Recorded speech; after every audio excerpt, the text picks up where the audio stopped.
जय हिंद, वंदे मातरम। मैं सुबूही Khan. Civil laws यानी कि शादी, ब्याह, विरासत, जमीन जायदाद, संरक्षण, प्रतिपालन या फिर गोद लेने के कानून आदि।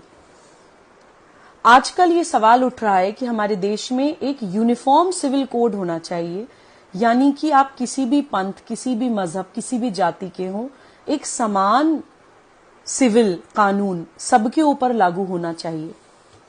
लेकिन कुछ लोगों ने समाज में ये अफवाह उड़ानी शुरू कर दी है कि यूनिफॉर्म सिविल कोड मुसलमानों के खिलाफ है। मैं सर्वोच्च न्यायालय में अधिवक्ता हूं, एक सामाजिक कार्यकर्ता हूं और इत्तेफाक से मजहब से मुसलमान भी हूं। तो मैं इस विषय को क्लियर करने के लिए आप लोगों के सामने इसलिए मौजूद हुई हूं क्योंकि मैं ये मानती हूं कि मुसलमान समाज को यूनिफॉर्म सिविल कोड की आज सबसे ज्यादा जरूरत है। मैं आपको कुछ उदाहरण देकर ये बात समझाने की कोशिश करूंगी। हम लोग राष्ट्र जागरण अभियान नाम से एक अभियान चला रहे हैं जिसमें हम भारत प्रवास पर हैं। उस अभियान में प्रवास करते हुए हम लोग हैदराबाद पहुंचे।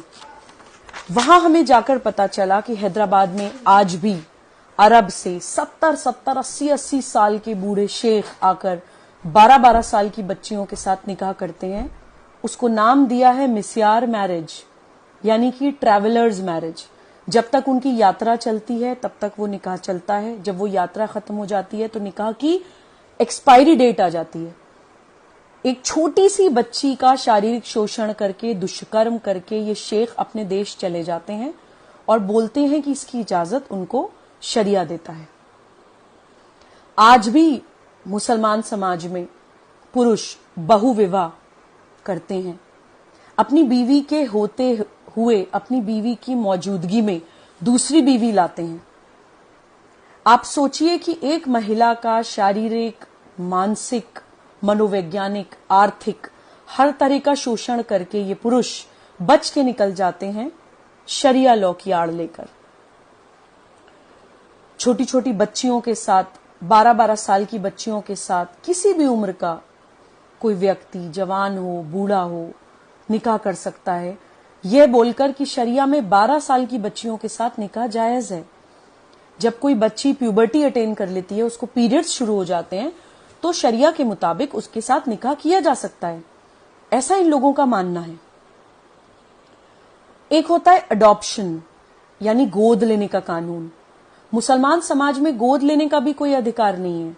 अगर कोई मुसलमान महिला किसी भी कारणवश बच्चा पैदा नहीं कर पाती है तो उसको यह अधिकार नहीं है कि वो अपने देश की अडॉप्शन लॉज का इस्तेमाल करते हुए कोई बच्चा गोद ले ले, क्योंकि उस महिला के बच्चा पैदा ना कर पाने की स्थिति, उसकी वो एक दुखद स्थिति भी मौका देती है एक मुसलमान पुरुष को कि वो दूसरा निकाह कर सके इस बात पर कि तुम तो मुझे बच्चा नहीं दे सकती हो, तो मैं दूसरी शादी करके मुझे बच्चा चाहिए।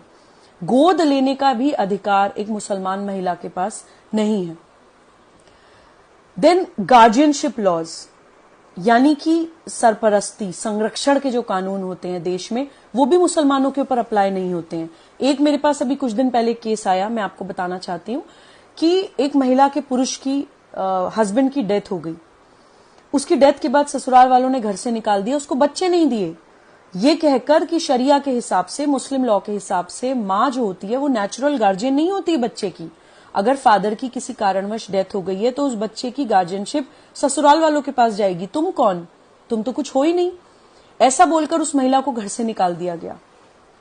ये उदाहरण मैं आपको इसलिए दे रही हूं कि जो भी मुस्लिम समाज के पढ़े लिखे लोग हैं, मुसलमान समाज के जो रैशनल लोग हैं, सोचने समझने वाले लोग हैं, या जो पैगंबर मोहम्मद सल्लल्लाहु अलैहि वसल्लम के रास्ते पर चलना चाहते हैं, वो लोग मनन करें, अपने आप से सवाल करें कि प्रॉफिट मोहम्मद सल्लल्लाहु अलैहि वसल्लम महिलाओं के अधिकारों की बात करते थे।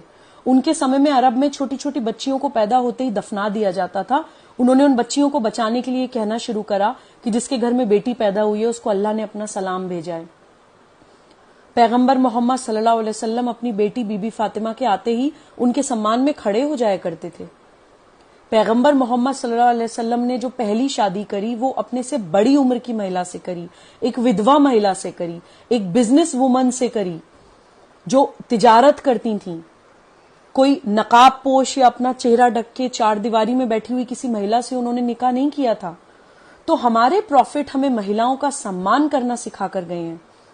प्रॉफिट मोहम्मद सल्लल्लाहु अलैहि वसल्लम अपने घर के काम खुद करते थे, खाना खुद बनाते थे, कपड़े खुद धोते थे, घर के सारे बेसिक काम खुद करते थे। उनके रास्ते पर चलने वाले हम लोग, हमने महिलाओं को एक सेक्सुअल कमोडिटी बना दिया है। इस्लामिक समाज के, मुसलमान समाज के सारे अपराध महिलाओं के और छोटी छोटी बच्चियों के साथ होते हैं, और अगर उनके फेवर में कोई कानून आ रहा है तो हम उसका भी विरोध करने के लिए खड़े हो जाते हैं। हम क्या कर रहे हैं? मैं अपील करना चाहती हूं इस्लामिक समाज के जितने भी समझदार लोग हैं, ठीक है आपकी नाराजगी किसी व्यक्ति, किसी संगठन या किसी पार्टी से हो सकती है, लेकिन उन छोटी छोटी बच्चियों की तरफ देखिए जो अपनी सुरक्षा के लिए, अपने सम्मान के लिए, अपने भविष्य के लिए हमारी तरफ देख रही हैं। हम समझदार हैं, हम पढ़े लिखे हैं, हम उनको इस दलदल से निकाल सकते हैं। कृपया यूनिफॉर्म सिविल कोड का साथ दीजिए और इन बच्चियों का हाथ पकड़ के इनको इस गंदे दलदल से बाहर निकालने में सहयोग करिए। जय हिंद, वंदे मातरम।